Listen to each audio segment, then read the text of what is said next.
Good morning, guys. Lekker frisky cold morning. So it seems like we have came to the bottom of the problem, and I think I now know what to do and not to do with these aeration pipes. So they are aerating just like they are supposed to now. I don't think on the camera you'll be able to see how filled the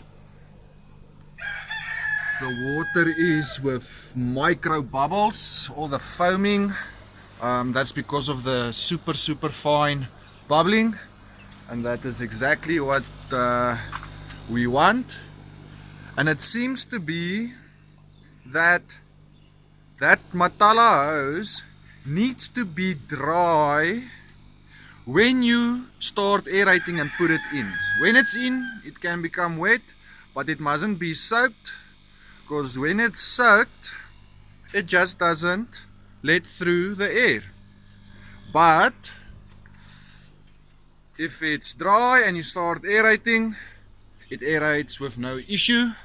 How I discovered it is I couldn't figure out what was happening, so I ended up cutting off a new piece of pipe, just putting it in, and straight off the bat it was aerating at 2-3 times the rate of the ones that I had submerged in the water, filled with water, and immediately it aerated better. So what I did is I took the ones that weren't aerating well, just hang them on the side of the fish tanks, and just let the air pump continue running through it to dry it out a bit. And when it dried out enough, I just dropped them inside. That was last night now, and since then they've been aerating just fine. So problem solved. Today I'm still going to get some clamps to clamp up all of the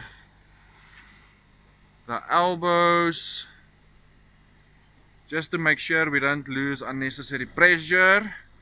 And then I think we are off to the races.